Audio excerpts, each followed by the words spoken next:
আমি ওই ব্যক্তিকে জান্নাতের আঙ্গিনায় একটা ঘরের গ্যারান্টি দেই যে ব্যক্তি তর্ক করার সময় নিজে হক এটা জেনেও সে তর্ক থামিয়ে দেয়। অনেক সময় হয় না, অনেকে পায়ে পাড়া দিয়ে ঝগড়া করতে আসে, এরকম আছে না নাই?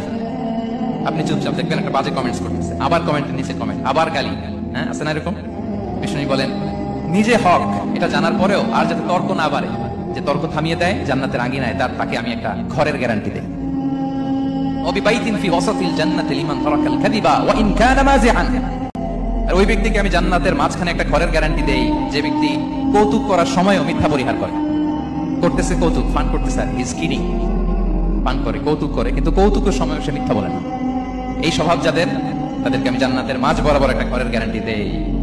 এরপর বিষ্ণু কি বলে দেখেন, তিনি বলেন ওবিবাইতিন ফি আ'লাল জান্নাতি লিমান হাসানা খুলুকাহু। আর জান্নাতের একটা হাইস্ট পিক অফ প্যারাডাইস, জান্নাতের সর্বোচ্চ স্তরে আমি একটা ঘর বা একটা বাসভবনের গ্যারান্টি ওই ব্যক্তিকে দেই যে তার আচরণটা সুন্দর করেছে, যে সুন্দর আচরণের অধিকারী হয়েছে, তাকে জান্নাতের হাইস্ট পিকে আমি একটা বাসভবনের গ্যারান্টি দেই। তাহলে বলেন তো আমাদের আচরণটা সুন্দর করার দরকার আছে না নাই? এটা খুব ছোটখাটো একটা আমল, তাই না?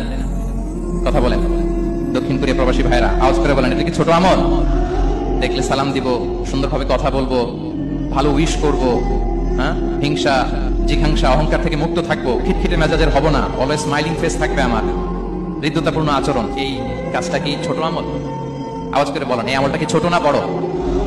প্রিয় ভাইরা, বিষ্ণু ইসলাম সবার সাথে এরকম মাধুর্যতাপূর্ণ আচরণ করতেন, ছোট থেকে বড়, নারী থেকে পুরুষ, বন্ধু থেকে শত্রু, সবার সাথে সুন্দর আচরণ করতেন।